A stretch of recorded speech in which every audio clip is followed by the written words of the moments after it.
সম্মানিত ভিউয়ার্স, আসসালামু আলাইকুম। দিন শেষে পরন্ত বিকেলে আমরা নীলা মার্কেটের উদ্দেশ্যে রওনা দিলাম। বেড়াত হয়ে বেড়াত থেকে বোট দিয়ে নীলা মার্কেটের উদ্দেশ্যে রওনা দিলাম। বেশ কয়েকজন আনন্দ বকলাসীর বন্ধুবান্ধব। তো উদ্দেশ্য হলো নীলা মার্কেট, সময় পেলে অন্য জায়গায় যাব। আপনারা সবাই নীলা মার্কেটে আসবেন, আপনাদের দাওয়াত রইল। নীলা মার্কেটে আমরা ওখানে বেশ কিছু গ্রাম্য খাবার আছে, খাবো। শেষবারের মতন চা খেয়ে চলে আসবো। ওখানে মেলা আছে, খাওয়া দাওয়ার আয়োজন আছে। সবাই আসবেন, সময় করে আসবেন। অনেক রাত পর্যন্ত থাকা যাবে, আনন্দ উপভোগ করতে পারবেন। আমরা দিন শেষে সন্ধ্যার পরে আনন্দ উপভোগ করার জন্য যাচ্ছি।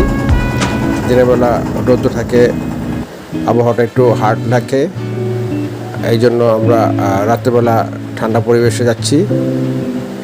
সন্ধ্যার পরে রওনা দিচ্ছি, রাত্র পর্যন্ত যতক্ষণ থাকা যায়। তারপরে রাতের খাবার শেষ করে চলে আসবো ইনশাল্লাহ।